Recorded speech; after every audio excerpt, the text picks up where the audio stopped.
Живееме во свет на изгубени вредности, на променети улоги меѓу родители и деца. Жалосно, зар не?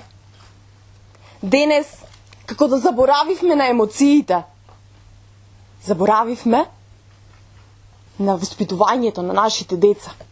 Заборавивте на самите себе, на нормални меѓупартнерски односи.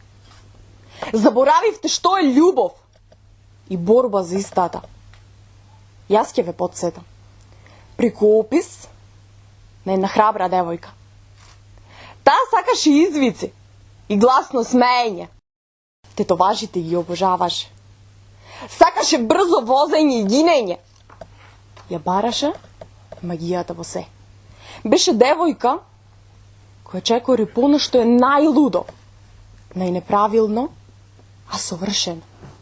Тој беше токму тоа, најсовршениот во незините очи.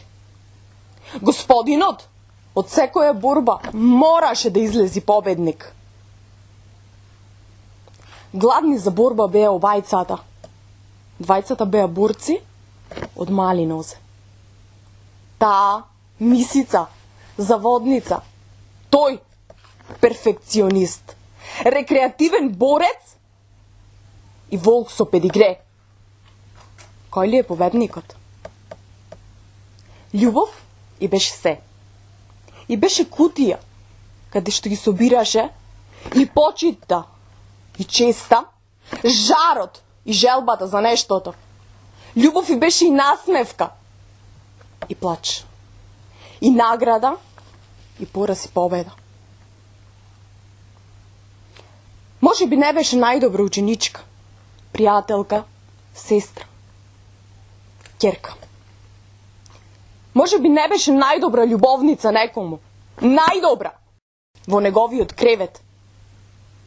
Но со најмногу љубов ги зачинуваше нештата, со најмногу страст беше онаму каде што сакаше да биде. Со најмногу страст го пиеше горкото утринско кафе. Бакнуваше. Во оваа доба љубовта е богатство. Да се пренесе, кој што човек ја чува во себе, е храброст. Јас никогаш не ни престанав да одам по тебе. Како ни ти по мене, те следев. Те чекав тука. Знаев дека ќе дојдеш. Еден ден знаев.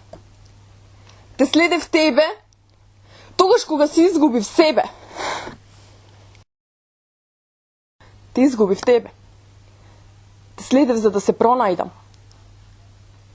За да не пронајдам и повторно спојам нас. И ете, сега сме тука, во оваа гужва, милиони лица, очи, а јас ги барав твоите, твојот поглед, рече таа. Веруваше во љубов и кога таа е горка, се бореше за истата. Животот е прекраток за спротивното. Кога ќе остарам, ќе умрам од љубов. Ако и воопшто може да се умре од неа. А вие можете? Ви благодарам.